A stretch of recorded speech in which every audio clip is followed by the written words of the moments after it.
આકાશવાણી ભુજ વરસાદ અંગેનું વિશેષ સમાચાર બુલેટિન અશરફ નથવાણી વાંચે છે. નમસ્કાર. બંગાળની ખાડીમાં સર્જાયેલી વરસાદી સિસ્ટમ વધુ મજબૂત બની ડિપ્રેશનના સ્વરૂપમાં કચ્છ તરફ આગળ વધતા કચ્છના તમામ તાલુકાઓમાં સાર્વત્રિક અવિરત મેઘવર્ષાનો દોર જારી રહેતા ડેમ, તળાવો, નદી છલકાઈ ઉઠ્યા છે. જિલ્લા કંટ્રોલ રૂમ પાસેથી મળેલી વિગતો અનુસાર આજે સવારે 6 વાગ્યાથી રાપર તાલુકામાં 113 મિલીમીટર, ભચાઉમાં 80, નખત્રાણામાં 76, લખપતમાં 127, અંજારમાં 60, ભુજમાં 67, અબડાસામાં 38, મુન્દ્રામાં 25, ગાંધીધામમાં 87 અને માંડવી તાલુકામાં 28 મિલીમીટર વરસાદ નોંધાયો છે. દરમિયાન ભારે વરસાદને પગલે કચ્છનું વહીવટીતંત્ર સતર્ક બન્યું છે. જિલ્લામાં સતત વરસી રહેલા ભારે વરસાદમાં નાગરિકોને કોઈ જ મુશ્કેલી ન પડે તે માટે જિલ્લા કંટ્રોલ રૂમ શરૂ કરવામાં આવ્યો છે. કોઈપણ સહાયતા માટે જિલ્લા કંટ્રોલ રૂમ નંબર 02832 250 923 અને 252347 પર સંપર્ક કરવા જિલ્લા વહીવટીતંત્ર તરફથી અનુરોધ કરવામાં આવ્યો છે. જિલ્લા કંટ્રોલ રૂમમાં રાહત બચાવ કામગીરી, રોડ રસ્તાઓને અસર, ડેમનું જળસ્તર, વીજ પુરવઠો, સ્થળાંતર સહિતની બાબતોને લઈને નાગરિકોના હિતમાં રાઉન્ડ ધ ક્લોક કામગીરી કરવામાં આવી રહી છે. આ ઉપરાંત તાલુકાના કંટ્રોલ રૂમમાં પણ નાગરિકો કોઈપણ સહાયતા માટે ફોન કરીને મદદ માંગી શકે છે. તાલુકા કક્ષાએથી આવતી તમામ માહિતીનું સંકલન કરીને હાલની ભારે વરસાદની પરિસ્થિતિ ઉપર નજર રાખવામાં આવી રહી છે. કંટ્રોલ રૂમનું સીધું જ મોનિટરિંગ જિલ્લા કલેક્ટર આનંદ પટેલ, નિવાસી અધિક કલેક્ટર ડીપી ચૌહાણ અને ડિઝાસ્ટર મામલતદાર CR નિમાવત દ્વારા કરવામાં આવી રહ્યું છે. આ ઉપરાંત વિવિધ નગરપાલિકા કક્ષાએ પણ પગલાં લેવામાં આવી રહ્યા છે. સમગ્ર જિલ્લામાં અતિભારે વરસાદના કારણે આજે જિલ્લાની તમામ આંગણવાડીઓ તેમજ પ્રાથમિક, માધ્યમિક અને ઉચ્ચતર માધ્યમિક શાળાઓમાં શૈક્ષણિક પ્રવૃત્તિઓ બંધ રાખવામાં આવી છે. જિલ્લા કલેક્ટર આનંદ પટેલે વરસાદની પરિસ્થિતિ અંગે વધુ માહિતી આપી હતી. IMD के द्वारा 7 सितंबर और 8 सितंबर के लिए बारिश के लिए रेड अलर्ट कच्छ डिस्ट्रिक्ट के लिए जारी किया गया है. डिस्ट्रिक्ट में अभी 6 रास्ते ऐसे हैं जिसमें ओवरटॉपिंग होने की वजह से जो यातायात है उसको बंद किया गया है. ऑलमोस्ट 9 जितने हमारे मीडियम इरिगेशन डैम हैं वो अभी ओवरफ्लो है और सारे जितने भी छोटे भी मीडियम और छोटे इरिगेशन डैम हैं उसमें नया पानी आ रहा है. सारी शिक्षा के जितने भी इंस्टीट्यूशन हैं उनको आज शिक्षा कार्य बंद रखा गया है जिससे कि सुरक्षा की वजह से विद्यार्थियों को वहाँ पे आज छुट्टी दी गई है. जहाँ तक बस ट्रिप की बात हम लोग करें तो लगभग 10 जितने बस रूट हैं वो यातायात के लिए आज बंद किए गए हैं. अभी डिस्ट्रिक्ट में से कहीं पर से भी अनटोवर्ड इंसिडेंट रिपोर्टेड नहीं है. NDRF की एक टीम को यहाँ पे स्टैंड बाय रखा गया है. SDRF की एक टीम को भी यहाँ पे स्टैंड बाय किया जा रहा है. किसी भी परिस्थिति को और किसी भी चुनौती को रिस्पॉन्ड देने के लिए ये दोनों टीम और जो स्थानीय प्रशासन है वो पूरी तरह से सज्ज है. તંત્ર દ્વારા જોખમી માર્ગો બંધ કરવા સાથે નીચાણવાળા વિસ્તારમાંથી લોકોનું સ્થળાંતર સહિતના પગલાં ભરાયા છે. વરસાદી પાણી ભરાવાથી અને નદીમાં વધતા જળસ્તરને કારણે અસરગ્રસ્ત થયેલા રાપર તાલુકાના માનગઢ ગામના ઉપરવાસના 20 લોકોનું શેલ્ટર હોમ ખાતે સુરક્ષિત સ્થળાંતર કરવામાં આવ્યું છે.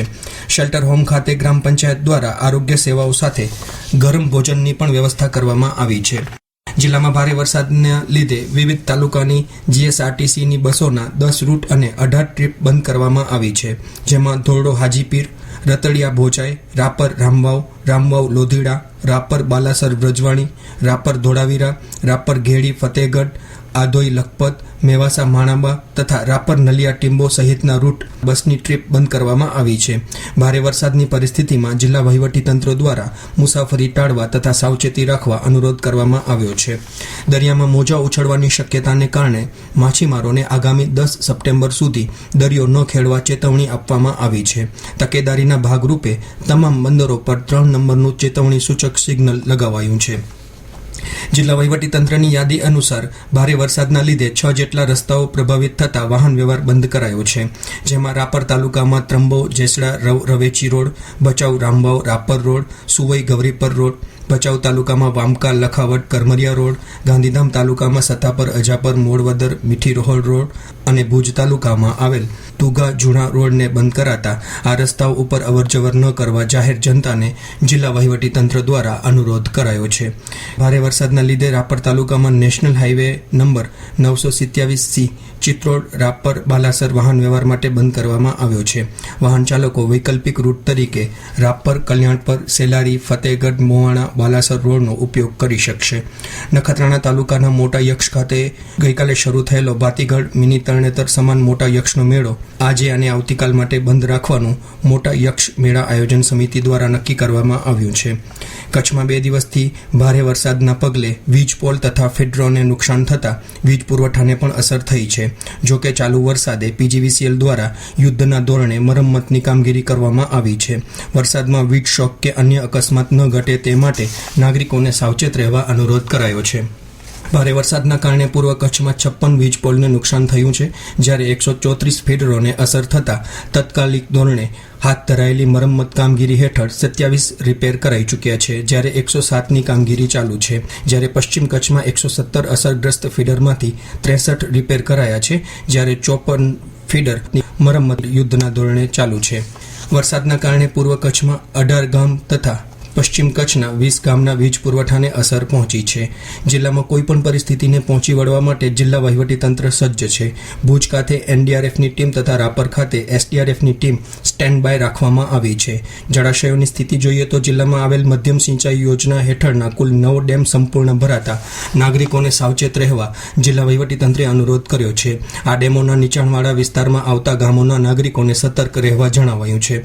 અમને મળેલી યાદી અનુસાર રાપર તાલુકાના ફતેહગઢ ડેમના વિસ્તારમાં આવતા ગેડી અને ફતેહગઢ ગામો, ભુજ તાલુકાના કાયલા સિંચાઈ યોજના હેઠળના ઝુરા કેમ્પ, જતાવાંડ, લોરિયા, મુન્દ્રા તાલુકાના કાલાઘોઘા ડેમ હેઠળના બરાયા, સમાઘોઘા, બોરાણા અને દ્રબનો સમાવેશ થાય છે.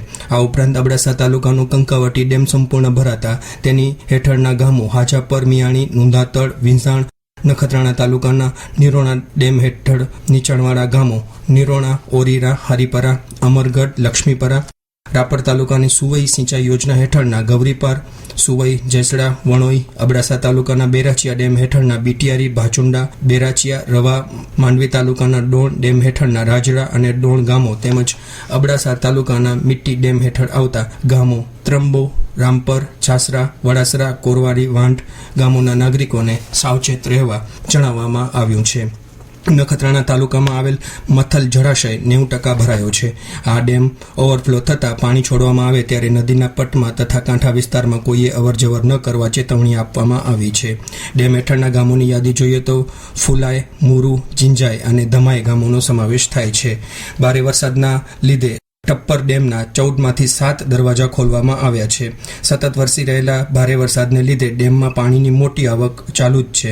હાલમાં ડેમના 7 દરવાજા 0.3 મીટર ખોલવામાં આવ્યા છે. આથી અંજાર તાલુકાના ટપ્પર, પશુડા અને ભીમાસર તથા ભચાઉ તાલુકાના ચિરઈ નાની અને ચિરઈ મોટી ગામના લોકોએ નીચાણવાળા વિસ્તારમાં અવરજવર ન કરવા અને સતર્ક રહેવા જિલ્લા વહીવટીતંત્ર દ્વારા અપીલ કરાઈ છે. ભુજમાં 2 દિવસથી વરસતા વરસાદ વચ્ચે શહેરના હૃદય સમાન હમીરસર તળાવમાં ફરી નવા નીરની આવક થઈ છે. લોકો વરસાદને મહાલવા, મોટા બંધ, હમીરસર તળાવ અને તેના ઓગન સહિતના સ્થળે કુદરતનો નજારો માણતા જોવા મળી રહ્યા છે. તે વચ્ચે કોઈપણ અઘટિત ઘટના ન બને તે માટે જિલ્લા વહીવટીતંત્ર દ્વારા ચુસ્ત પગલાં ભરવામાં આવી રહ્યા છે. હાલ તમામ પાણીના સ્ત્રોતો નજીક ચુસ્ત પોલીસ બંદોબસ્ત ગોઠવવામાં આવ્યો છે.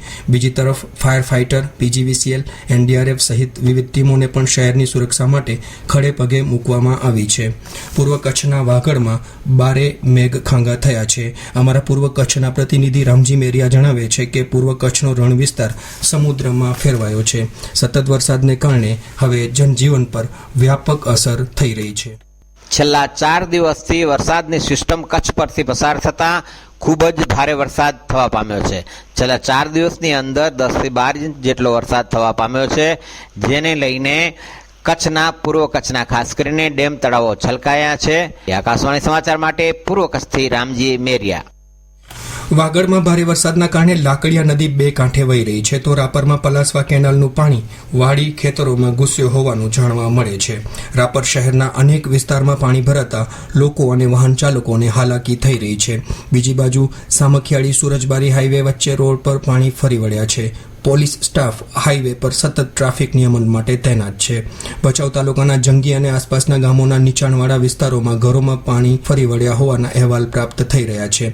હવામાન વિભાગ તરફથી આપવામાં આવેલી આગાહી જોઈએ તો આ ડીપ ડિપ્રેશન પશ્ચિમ દિશામાં આગળ વધીને કચ્છ અને દક્ષિણ પશ્ચિમ રાજસ્થાન અને પાકિસ્તાનના વિસ્તારોમાંથી પસાર થશે.